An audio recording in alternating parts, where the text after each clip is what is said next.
Good afternoon. My name is Nicky Verd. Has anyone heard about me before today? I know you have. Anyone read my book? I'm the author of the book titled Disrupt Yourself or Be Disrupted. And my new book just came out as well, AI, Humanity's Greatest Frenemy. So I had a few fires to put out this morning. So one of the reasons I'm coming late, and I'm terribly sorry for that. But we're going to get into our session right away because we are already late. You know, one day, any parents in the house? Oh, amazing.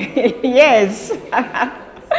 One day my daughter asked me to play a game with her, and I had no clue how to play this game, right? But she was very patient with me, and she taught me how to play the game. Move this on this side. If you move it on this side, you win. If you move it on this side, you lose. I was like, okay, got it. Let's do this. And I was very, very sure that I didn't want her to win me. You know, when a child wins you, you will not hear the end of that story as a parent. So I told myself, there is no way I'm letting this little girl win me. And so we started playing the game. As we were playing the game, I'm making sure that she doesn't win. And at some point, she looked at me and said, Mom, play to win, not just to block your opponent. And I looked at her like, where did that come from, you know? Sometimes wisdom jumps out of kids, and that has stayed with me from that day we played that game. And, you know, I speak a lot about artificial intelligence, and it got to me when she said that, oh, there are people that are playing this game just trying to survive. The intention is not to win. They want to protect what they have. They want to protect processes that no longer work. They want to protect ideas that no longer work. And they are just playing barely to survive, not to win. But this morning, the session that we'll be having, we'll be looking at how AI is rewiring the rules of value. And I'm very excited to share with you guys this morning how much value is changing in the marketplace and how much disruption is happening across businesses. It doesn't matter what industry you are in. Artificial intelligence is disrupting every industry. Do you agree with me on that? There's no industry today that is left untouched by AI.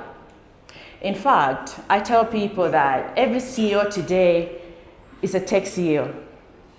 I mean, we still know of the big tech guys, right? Your Google, your Apple, Facebook. But today, every leader is a tech leader. Every CEO is a tech CEO. And until we come to reality, I mean, if we don't accept this reality, we keep thinking that there is a separation between the tech industry and other industries. But the barriers that used to separate those technology and other industries, they are fast breaking because of artificial intelligence. So whether you are in agriculture, whether you are in hospitality, whether you are in finance, whatever industry you find yourself today, the topic of technology and artificial intelligence is a necessary one. And again, there are people that when I talk about these things, sometimes they say, I'm not a tech person. That mindset is still there. These conversations belong to the IT department. Have you come across people like that? They think, why am I talking about technology? Why am I talking about AI? It's for the IT department. And again, that era where conversations around IT was for, or conversations around tech in general was for the IT department, that era is completely over. Today, if you do not have the mindset to understand at least the basics of technology and how it is impacting your industry, it therefore means that you will be kicked out of the market at some point. Because saying I'm not a tech person, essentially you're saying I am not a learning person. Is there anyone in the room, by any show of hands, whatever industry you are, that the day you were born, doctors looked at you in hospital and said, you look like someone in marketing. And they put that level on you. Or maybe they looked at you and said, you look like someone in finance. And they put that level on you. Is anyone in the room like that? So when people start talking about, I'm not a tech person, they are essentially telling themselves, I'm not a learning person. Because whatever you're doing today, you learned it. I learned what I do today. You're learning, you went to school, you learned that. So we can all agree and embrace the disruption that is happening, that is cutting across industries and across professions, and accept the reality that this is no longer for the IT department. Artificial intelligence is not a department. It is infrastructure. It is business infrastructure. And if you do not rewire that mindset and that thinking, somehow you are going to be left behind. So it is critical that the transition that has to happen across businesses today is not just happening in the tech department or in the IT department, it is happening across the board. Because culture is a big part of the business today, and culture is a big part of transformation. But so many businesses, when they think about culture, or when they think about transformation, culture is completely left out. So culture is the missing link in digital transformation or in AI transformation. Because the idea of culture, for example, when ChatGPT hit the market, there was a stigma around people using these tools. So much that someone will submit work and maybe the boss will ask them, did you use AI? So there was that shame to admit using AI. Right? People want to present these research that they've been assisted by artificial intelligence. Nothing wrong with that, by the way, nothing. But the shame around it, if the organization still has shame around people using AI, it therefore means the culture is broken. So as a business leader, you have to ask yourself, what type of culture do I have within my organization? Do I allow people to freely use these tools? Because if the shame and the stigma still exist, you are killing creativity and innovation. Because people cannot deep dive, go all the way in to use these tools because they are ashamed. Oh, if my boss knows I am using this, they will think I'm not competent enough. Or if someone thinks, or if my colleague thinks I'm using this, they will think I'm not competent enough. But the reality is that there is no shame in being innovative. There is no shame in being futuristic. There is no shame in adopting and adapting to where the world is going today. So the first sign that the culture is broken is that people are using AI and hiding it. People are using these tools and they cannot admit to it with their full chest. Whatever team you are leading, do you make it okay for people to use artificial intelligence? And we'll get to it where I will express how it is important, because you cannot really fully create value today without AI. You cannot really fully be relevant today without artificial intelligence. So how do you still feel about using AI? Do you still have that shame? Do you still get afraid when you have to use these tools? Do you still hide? The reality is that there is no shame in being futuristic. In fact, the people who should be ashamed are people who are not using AI. Do you agree with me? I think those are the people who should be ashamed. The people who should be ashamed are people who are afraid to try new things. If a new tool comes into the market, if a new disruption comes into the market and you jump in and someone is making you feel some type of way about it, the problem is them, not you. I remember being in Pretoria for an event and I had forgotten my ID. So when I got to the venue, they told me that I cannot get in without an ID. And I tried negotiating, right? I thought like, okay, I've got the skills. I can negotiate my way in here. So I talked to the receptionist. I said, okay, look, I've got the digital copy on my phone. Can I still get in? And she was like, no, you cannot get in. You need to present to us your physical ID. I'm like, okay. But the organization's tagline, written boldly at the reception, is written, driving change through innovation, right? So I started a conversation with her about it. I'm like, I can see innovation boldly written behind you. What is innovation? It's about making processes easier, cheaper, more efficient. But you have innovation right behind you and you wouldn't let me use a digital ID to get in. And she looked at me and laughed and said, hey, Nikki, I understand what you are saying, but orders come from the top. And the order from the top is that no one gets in without a physical ID. So I share that story to say that there are people at the top that still do not understand the importance of change. There are people at the top that still don't understand this technology at all. And if change don't start at the top from business leaders, everyone else on the ground struggles. Because many young people today, they kind of understand the market and these technologies and how these things work. In fact, when my son uses my laptop and gives it back to me, I'll be like, okay, take it, put it back the way it was, because I have no clue what he has just done. Even with my phone, he changes all the settings. So sometimes I'm even scared to give him my phone to take a picture of me because he will change all the settings of the camera. So the younger generation understand the landscape. They're very comfortable with the landscape. But when business leaders are still so afraid to try and still so afraid to let people try these new things, it just does not work, you know? So it is important to open your mind around these tools. Understanding that you cannot fully create value today without artificial intelligence. And what is the disruption in the value chain? It is that number one, AI can now do things that used to take a whole lot of team to do it. One person with a small team can do the work of 5 to 10 people. Am I right? And when that level of disruption happens in the marketplace, you are forced to confront the reality of what more do I bring to the table? If AI can do the work of 10 people, what is it that you're bringing to the table that is different from what AI is doing? That is the disruption. The disruption in the value chain, the disruption in the value proposition. What is your value proposition? When you think about artificial intelligence, what is it that comes to your mind? By a show of hands, anybody can answer. When you think about AI, what comes to your mind? Some people think of it as a Terminator. That answer always comes first, yeah?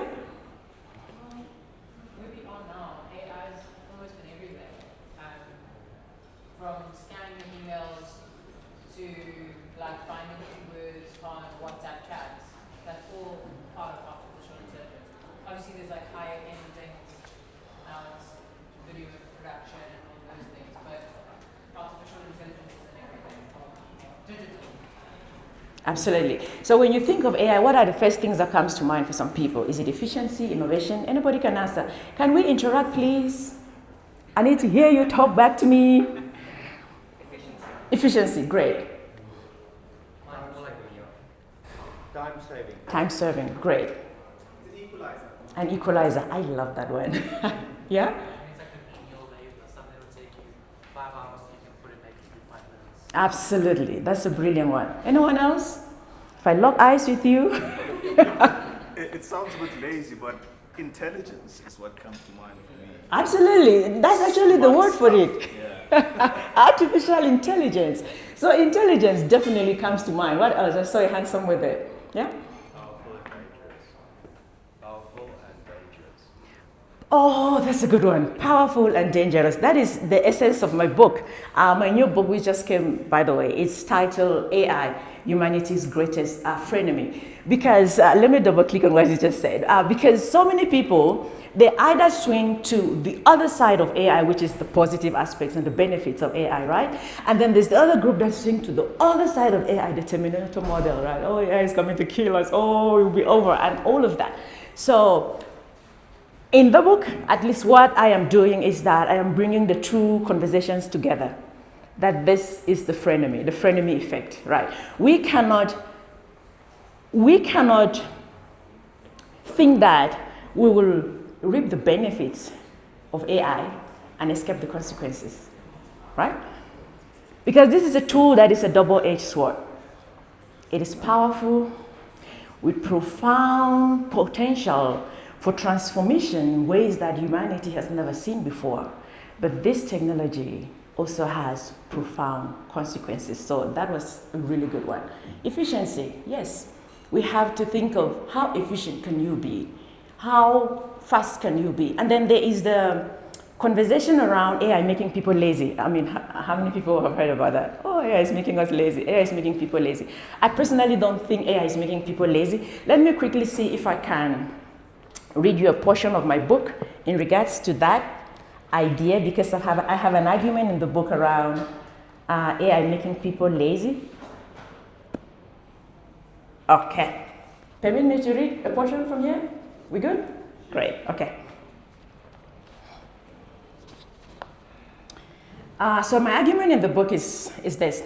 Since AI became mainstream, the question of whether it's making people lazy has dominated headlines, academic forums, and everyday conversations, from classrooms to boardrooms. There's a growing concern that easy access to powerful tools like ChatGPT, Gemini, and Claude and all of these systems, the argument is that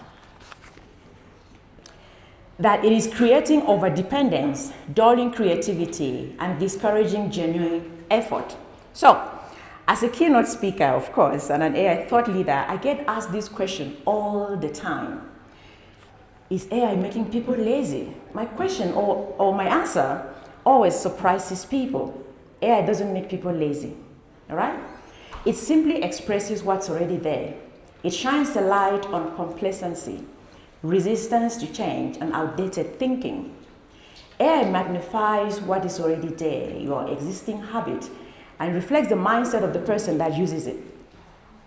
Those who are proactive to use AI to learn more, create more, and think more deeply, they stay relevant. But those who are passive use of an AI or use it as an excuse to do less, those are the ones that will become obsolete. So AI doesn't cause laziness, it uncovers it. It doesn't take away ambition, it tests it. It separates those who are waiting for the future from those who are building it. People who see AI as a threat often misunderstand its role. It doesn't replace human drive, it reveals it. It doesn't take away creativity. It widens the canvas for those who are willing to paint. So that is my argument in the book, and I believe that as we go on, maybe in our next session, we'll talk more about creativity in the age of AI, but today is more around how value is changing. So my argument in the book is that AI does not make anyone lazy. AI magnifies what is already there. If it's laziness that is there, that's what AI is going to magnify. If it is brilliance that is there, that's what AI is going to magnify. If it is innovation that is there, that is what AI is going to magnify. And AI is significantly different because so many people still have the argument that, oh, this is just like previous technologies, right? But it's not. AI is significantly different, number one, because it doesn't just accelerate work, it performs it, right? It doesn't just support thinking, AI actually thinks, which is scary, by the way.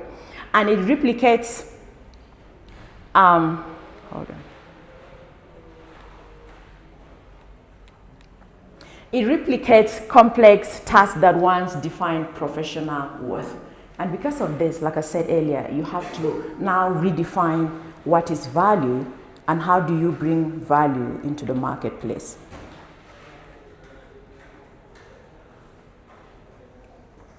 Value in the old economy was about working hard. If you work hard, it was easy. You know that you will move ahead, of course. You earn more. If you gain experience, you become indispensable. But in this age and time, adaptability beats experience. If you're able to adapt to the market, you will move faster. But if the only thing you're bringing to the market is experience, of course, it will not work. Because in the old economy, mastering a skill means that you stayed relevant. But today, skills are changing that fast. Value was tied to effort, but the new economy, you have to understand context as the business person. AI can produce so much content and so much, whatever you prompt it, it gives you so much back. But what context does it apply?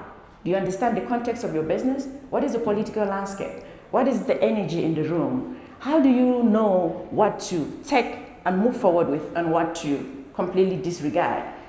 How do you understand when to agree with the output of AI and when to say, come on, this is completely trash, this is not what I was looking for, right? Because another aspect of digital transformation or AI transformation is that organizations are bringing these tools, of course, deploying these AI tools at work, but they are not really teaching people to doubt these tools. So they bring these tools, they bring a few people to teach the prompt and how to prompt them properly, but the aspect of question the tool, don't take AI as gospel, don't take AI output as the ultimate answer, is kind of lacking. So critical thinking is lacking, and healthy skepticism, I call it in the book, healthy skepticism is lacking. Because if we don't teach people to doubt these tools, there is a tendency to run with whatever AI gives us. And the reality is that we know that AI can lie, confidently so, right? Tell you things that sounds real, but it's not real. How many people heard the story of the lawyer in South Africa who presented court cases to the code that ChatGPT gave that never existed. Exactly. Things like that happen. So you have to be able to have the ability to question the system. Like, hey, did this really happen? Cross-check, fact-check. Don't just run with whatever artificial intelligence gives you, otherwise you will not be creating value that is relevant for the marketplace. And these examples are across the board. There's one in Australia from Deloitte that submitted work used by, generated by AI without fact-checking, and it was such a big scandal that made international headlines, and they had to refund the client 40% of what the client had paid. So having healthy skepticism is very critical in this age and time. That is a new form of value. If you don't have the ability to just sit back and be like, hey, did this really happen, and question the output, you are going to generate absolute trash. And we don't want that in business, right? There's a video here that I would have loved to share with us, but we don't have the things for that right now. So I just want to compare old value proposition versus new value proposition. And in the old economy, if you work hard, of course, you had relevance. But the new value proposition is your ability to think strategically, right? Hard work and strategic thinking. Those are two different things now. If you had experience, of course, I mentioned it earlier, you were the person if you had experience. But now, you have to adapt continuously to stay relevant. The old value proposition is that you know how to execute well, but today AI can execute. So what you need to do is to take better decisions, backed by data, of course. You could produce output, but now AI can generate output. So the old value is your ability to produce output, but your new value is your ability to create impact out of the output that AI generates. If you don't have the ability to generate impact out of output from artificial intelligence, you are still operating in the old economy. And the old economy, one of the value proposition was that you have knowledge, access to knowledge, right? Knowledge was locked on ivory towers. Depending on what school you went to, what university you went to, the people you rubbed shoulders with, knowledge was locked. You had to have certain, access to certain universities to have certain knowledge, but today knowledge is abundant. Even beside AI tools, the YouTube is the university in itself, right? So if knowledge is all you have and you're still bragging, you know what, I've got knowledge. Hello, I've got bad news for you. So the better output or the better value that you can create now is your ability to have human judgment, right? Generated out of the knowledge that you have.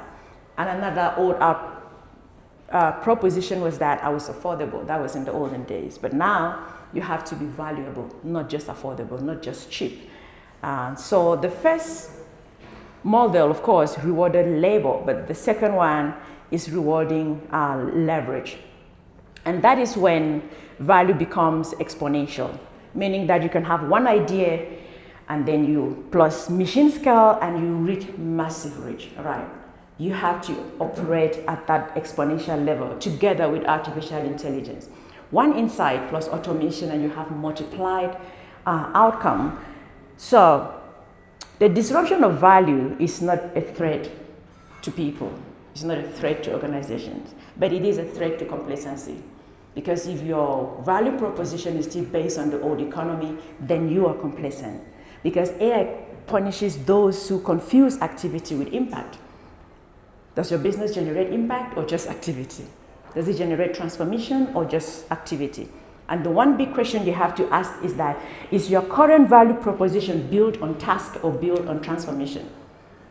Is it built on how many activities the organization can do, how many activities the business can do, or is it built on transformation? Transformation is where humanity steps in, because AI alone cannot transform. Yes, many businesses today are going through digital transformation, but without humanity at the center of it all, it is not real transformation, because technology without humanity is incomplete. And just generating output without transformation in the marketplace will leave you behind. So I will go through a few roles or a few new roles for value creation in today's age and time. Because like I said earlier, what used to be scarce has now become cheap.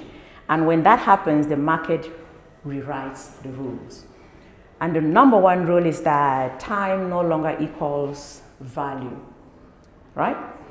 If AI can do in 10 minutes what would normally take 10 hours, do you then charge for time or do you charge for impact?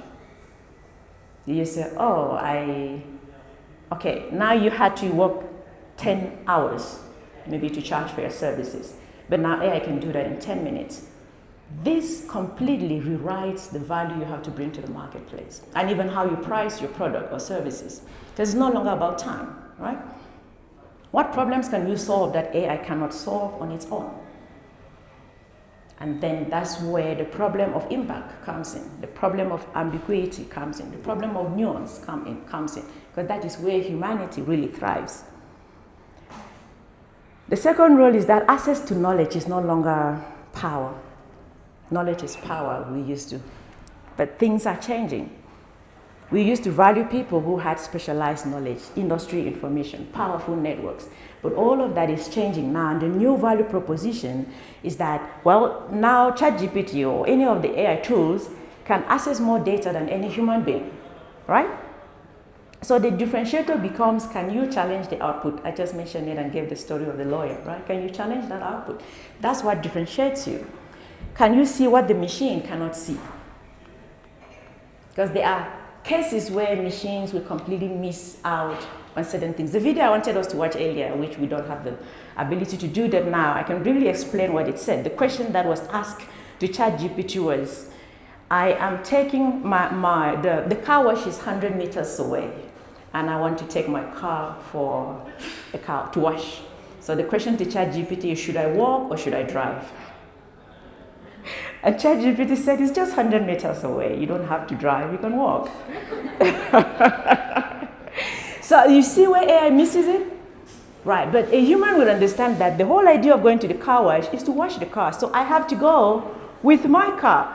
But AI completely has a different understanding to that. Like, no, it's a very short distance. Why do you have to drive? And I actually gave very good reasons. You know, you have to find parking.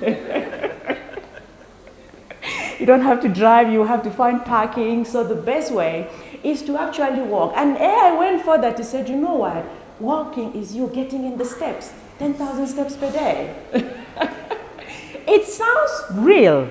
It sounds okay for someone who lacks critical thinking. AI is telling you it's the best way for you to get exercise. You know, don't drive all the time. It's just 100 meters away.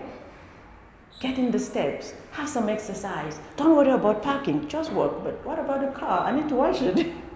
That is where humanity comes in. In fact, there is a reason why humans are expensive. Hello?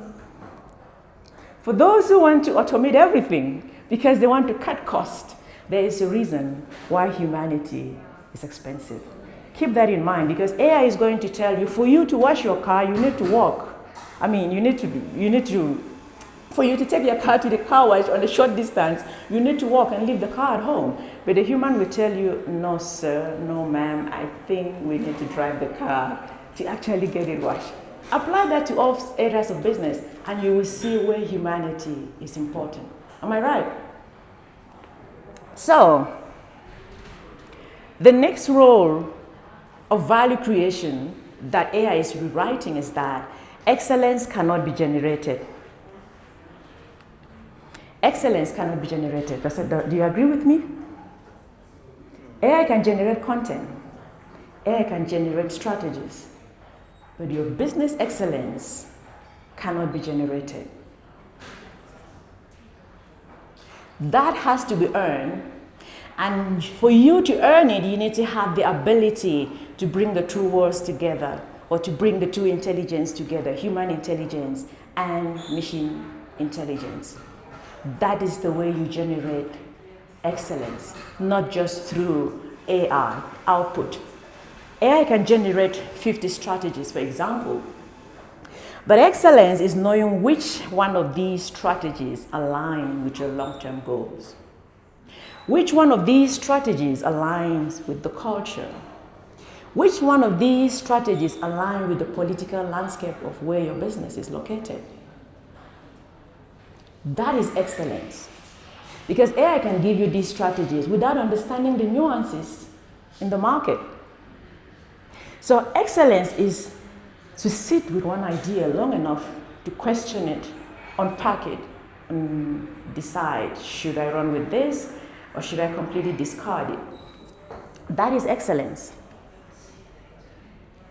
Another role is that skills expires faster in this age and time. And in fact, skills are expiring faster than degrees. All right? Yes, you may have a degree from 1850, just saying, but it never really expires. It's there. It's not relevant, but it's there. But when it comes to skills, you can master GPT-5. What number are we now? 5, I think, 5.2. You can master it today, and you sleep tonight, and by midnight, a new model is being released in the market, which immediately makes your skill expires. You can learn a tool. I mean, tools are coming into the marketplace just like that. Before you catch your breath with the new one, there is another one being thrown in the marketplace. Skills are expiring that fast. So when you understand how fast skills are expiring, you have to then ask yourself, how do I rewire my value? It's not about degrees, it's not about how much you have learned in the past, but how much are you learning now, and how much are you willing to continuously learn? Because like I said, by the time you master one skill, it may already be automated, upgraded, or completely replaced.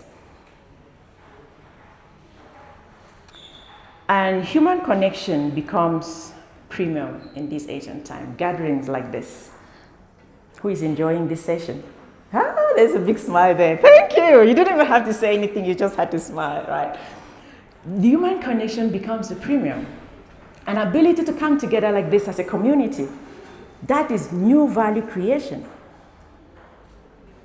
Because the more automated our world becomes, the more artificial our world becomes, humanity craves for what is real. Humanity craves for a connection, right? AI can detect cancer, of course, but we still need a doctor to hold your hand, God forbid, and give you the news and tell you it's going to be okay, and tell you we'll make sure that we beat this together. You need a human to actually tell you that.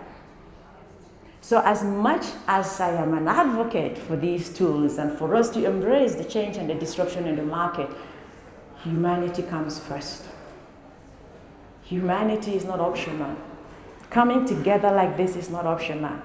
Being able to look at the person next to you and just smile and just shake hands and just rub shoulders and just interact and engage like we are doing right now is powerful in this age and time. It is a new form of value creation.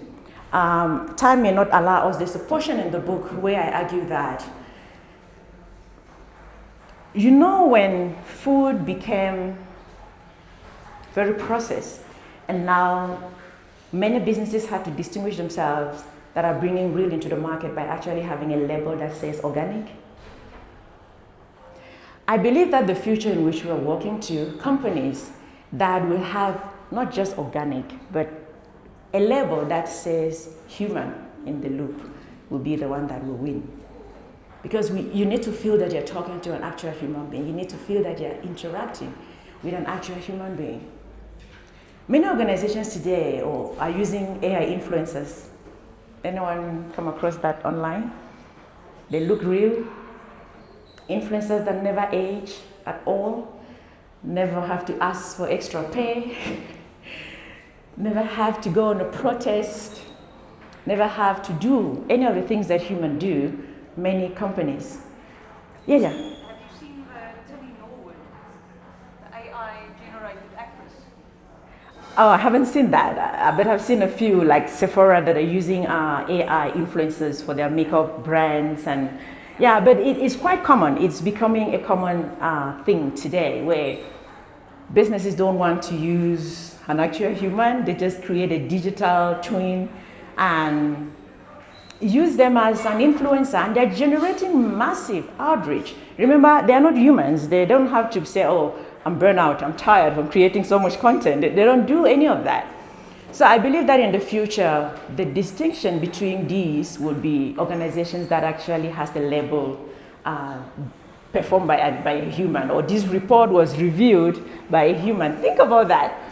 This report was reviewed by a human. I never even knew I would say a sentence like that in my lifetime, but here we are. You know, this email was written by a human. Hello? How many people have read emails starting like the refined version? This is the refined version. You're like, what? Because that's how fast the world is changing and everything is being automated. But we have to think of where does humanity fit in all of this. In fact, this revolution needs humans more than ever before. So I know that there are people that are so afraid, oh, I'm going to lose my job, I'm going to lose my relevance. That's a real fear, and that's a valid concern and fear. But you have to understand that your place in the world will never be replaced by a machine. And that is why you have to become more valuable. The next role is that speed is no longer a competitive advantage. You know, of course, you need to still have fast turnaround, rapid execution, quick delivery. But that is now, they call it what, basic, entry level. It's no longer the differentiator. Because AI has made speed normal. What used to take a week, someone can complete it in a day. So you cannot now come and say, oh, you know, my business is very fast, we deliver, just like that. There has to be something more you're bringing to the table, which means from speed to insight, from fast execution to thoughtful direction, from rapid responses to strategic clarity. Yes, you still need to deliver in time, but also know that you need to bring more to the table. I mentioned this earlier, cheap is no longer your competitive advantage as well, because AI is, everyone has access to these tools. So you can't just say, you know what, we are cheap. You have to bring more to the table. If you can't articulate the economic impact of what you do, of what your business do, you are in a race to zero. And you don't want that. Ownership of tools no longer creates power. That's another role that AI, or value that AI is recreating or rewriting, right? Because there was a time when power belonged to those who own the infrastructure, right? If you had the software, the machines, the distribution channels, the capital, the equipment, then you had leverage. But AI is breaking down those rules because now AI tools are subscription-based, they are accessible and cloud-driven.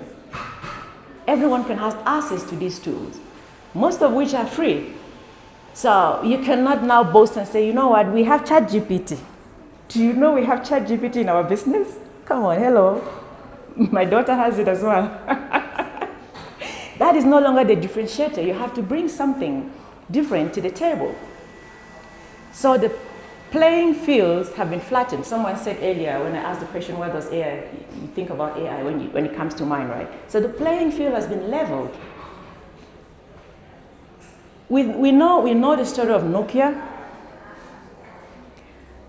Nokia as a business or as a cell phone manufacturing giant did not collapse because of lack of resources.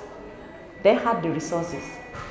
So as a business, you may have the infrastructure, you may have the software, you may have ChatGPT and other things, but if you don't have innovative minds, if you don't have an ability to adapt fast to the market, you will be left behind. And Nokia is a perfect example. For the Gen Zs in the house, they're looking at me like, what is Nokia? Nokia back in the day was the iPhone of today.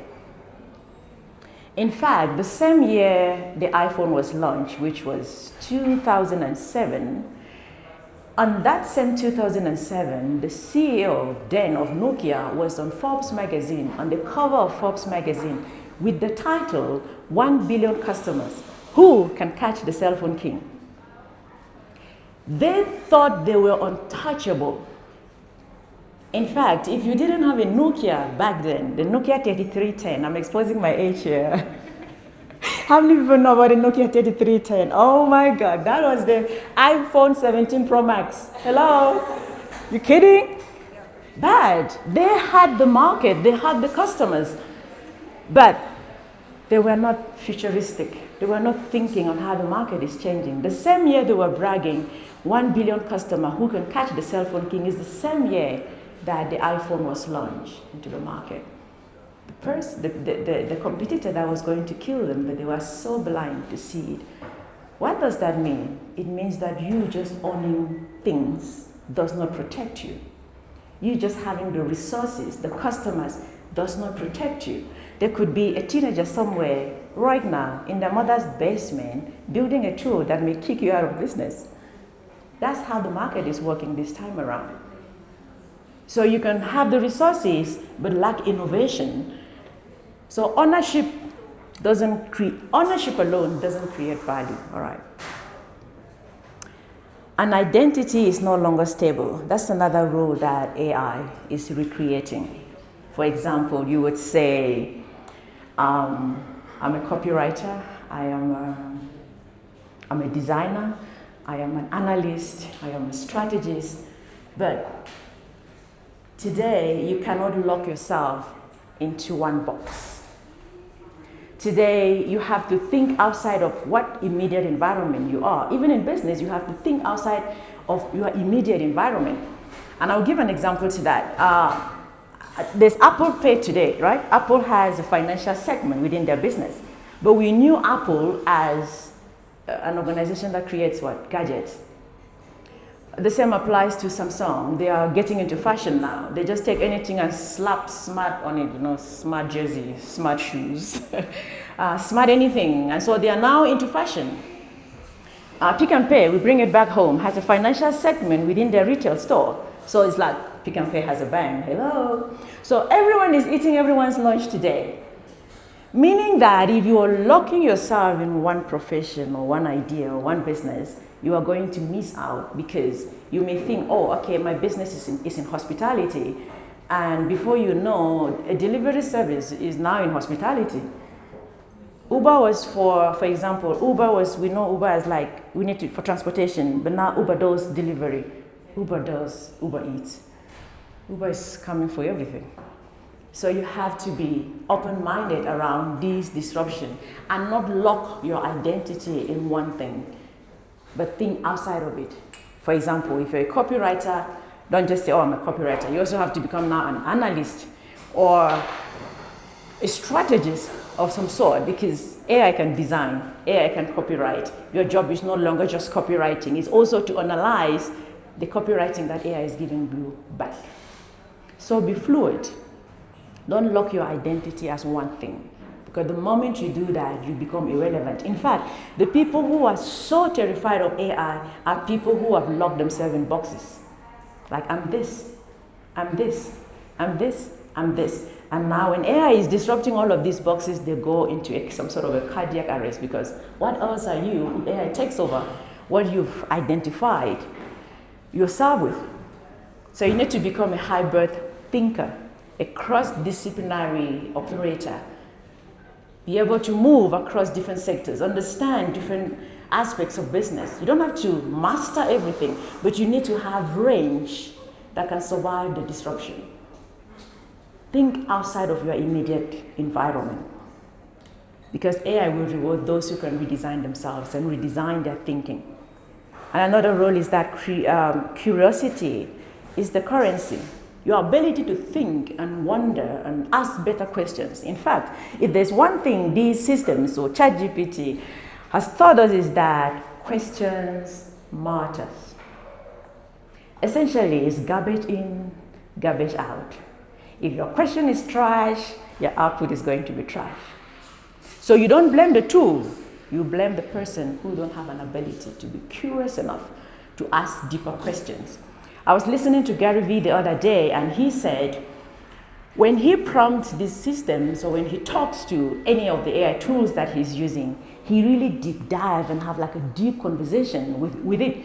And he said he doesn't like typing prompts because they limit him. So he used the voice note on the prompt, and he would sit there and give a prompt to these tools for 30 minutes, a 30 minutes prompt, just giving it different angles in which he wants the AI to go through.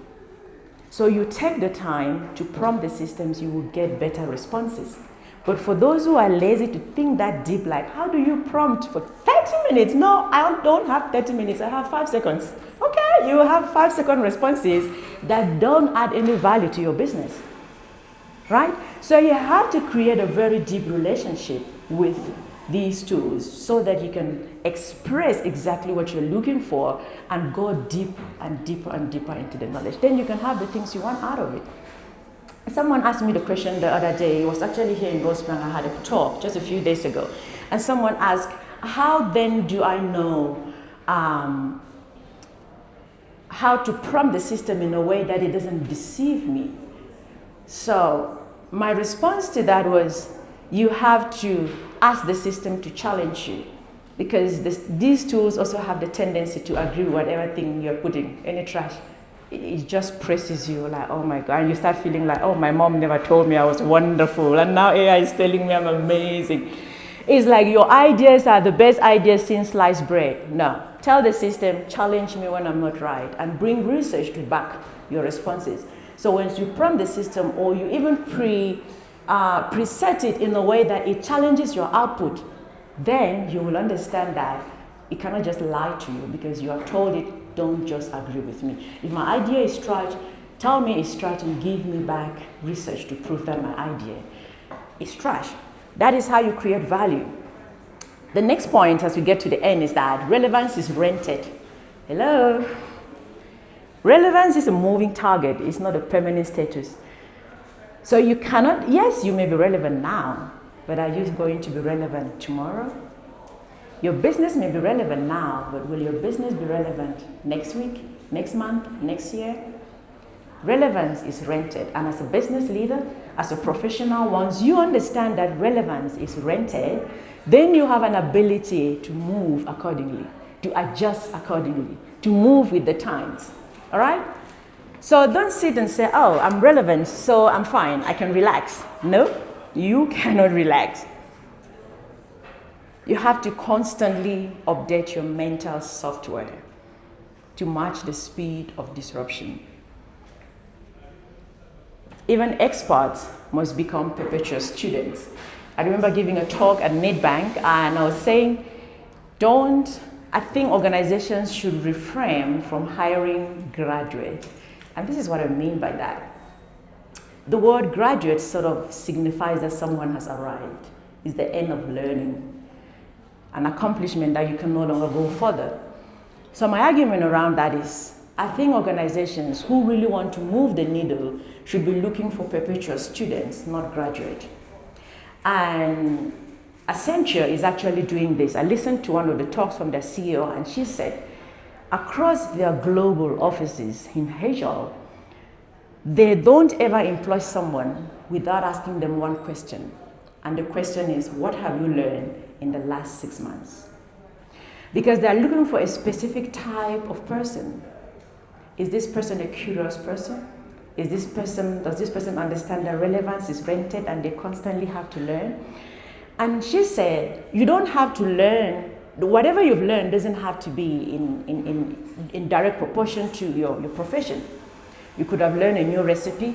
It tells them that this person is a curious person. You could have learned a new dance or whatever, just learned something in the past 6 months.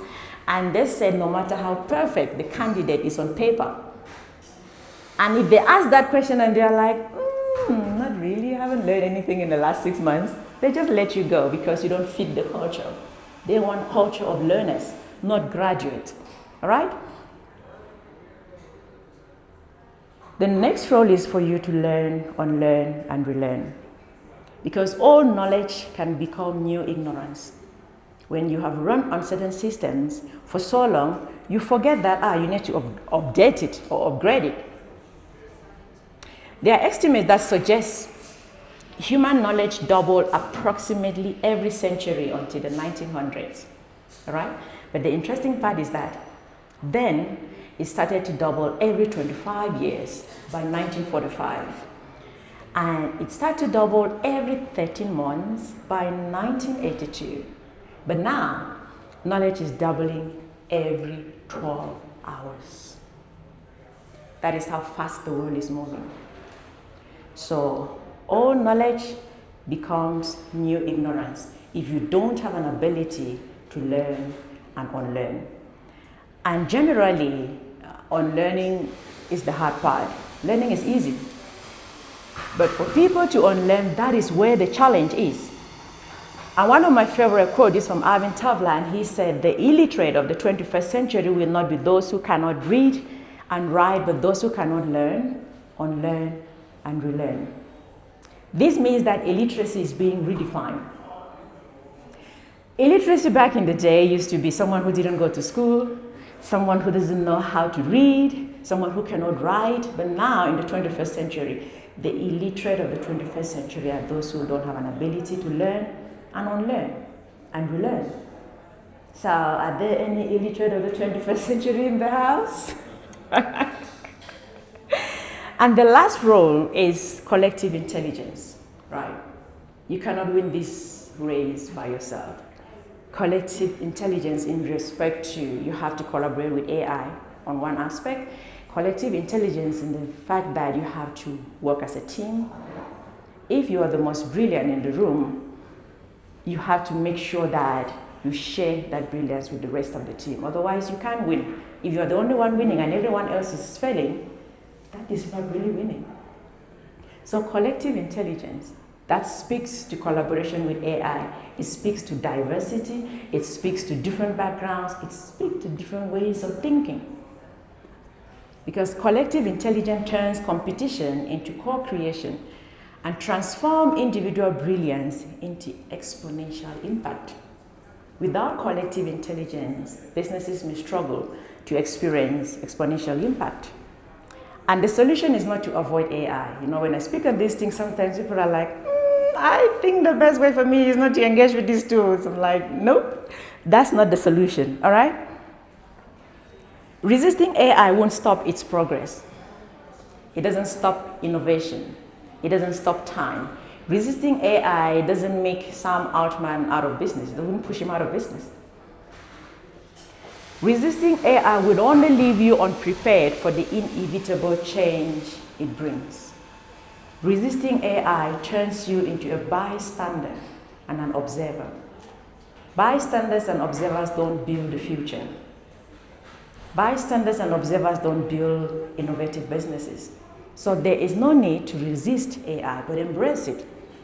If you refuse to embrace it, you risk becoming invisible and irrelevant.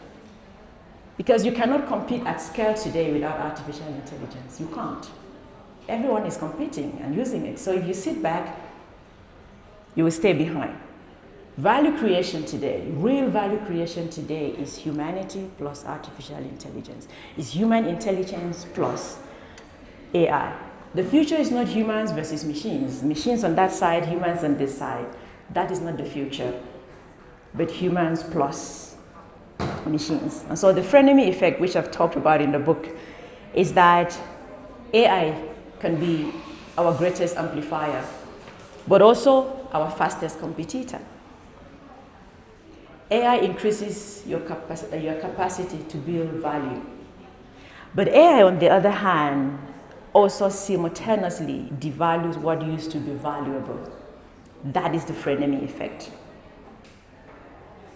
AI doesn't just change how we create value, it also changes what counts as value.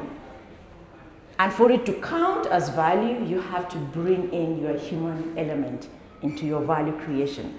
Because the people who win will not be those who fear AI, but those who redesign value creation, those who redesign their businesses, and those who redesign themselves.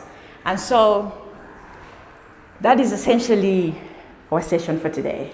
Any questions or comments?